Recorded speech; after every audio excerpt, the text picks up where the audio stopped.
This weekend shooting in Buffalo has the black community leaders and leaders in that community taking a closer look at racial tensions and civil unrest across the country, including here in the Natural State. They're worried what happened there could happen here. THV 11's Jade Jackson shows us how they're working to make sure it doesn't.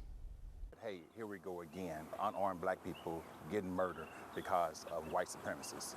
And then I think about here in the state of Arkansas, where we don't have no hate crime law, real hate crime law, that we deal with on a regular basis all the time. Jacksonville NAACP President Barry Jefferson worries the level of white supremacy connected to this weekend's deadly mass shooting in Buffalo could one day reach Arkansas. Let's talk about the HBCUs where bomb threats was happening in this state.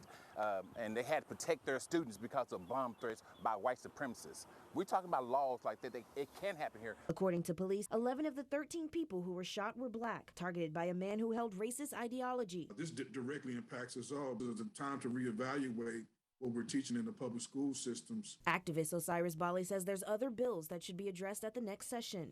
With all the recent attacks on how black history is taught, the bans on books, the bans on civil rights movements, the fact that this 18-year-old man was actually learning things about Nazi eugenics theories. Well, much of the manifesto that was invoked by the recent shooting comes from a book called The Great Replacement. UA Little Rock history professor Dr. Brian Mitchell explains that the Buffalo shooter believed in what's called the Great Replacement theory, a fear of the majority becoming the minority over time. There's a lot of fear in certain communities that when that majority is no longer there, that there'll be some dramatic change, some shifts in the way we think. But leaders just want protection from ideologies like that in hopes to avoid a massacre here. People are killing people because they're black. So we want real hate crime here in Arkansas. In Little Rock, Jade Jackson, THV 11 News.